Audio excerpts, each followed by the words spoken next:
আচ্ছা, হঠাৎ দোকানে গিয়ে দেখি দোকানের সামনে অনেক কিছু পড়া রয়েছে, এবার বুঝতে পারছিলাম না এটা কী ছিল। তো যেতে দেখি সাইকেল গাড়ি সব রাখা আছে, এবং কালকে আমাদের এখান থেকে মিছিল যাবে, তো তার জন্য মনে হয় সব হোর্ডিং টোডিং করছে। যাই হোক, আমি আবার সব কাস্টমার বসে আছে বাইরে, আমি আবার একটু পকোড়া ভেজে করলাম, পকোড়া ভাজা হয়ে গেছে, এই সেগুলোকে সার্ভ করবো।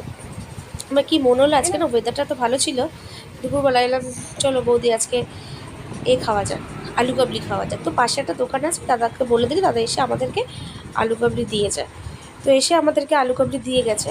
তো একটা সবথেকে মানে কি বলবো, যখনই আমি বা খেতে যাই, কেউ না কেউ কোনো কাস্টমার চলে আসবেই, ঠিক আছে, মানে খেতে এবার তাদের সামনে তো আর খাওয়া যায় না। যাই হোক, তাও ওদেরকে সব খাবার দাবার সার্ভ করে দিয়ে, তখনও কাস্টমার ছিল বাইরে, আমি আর খেয়ে নিলাম।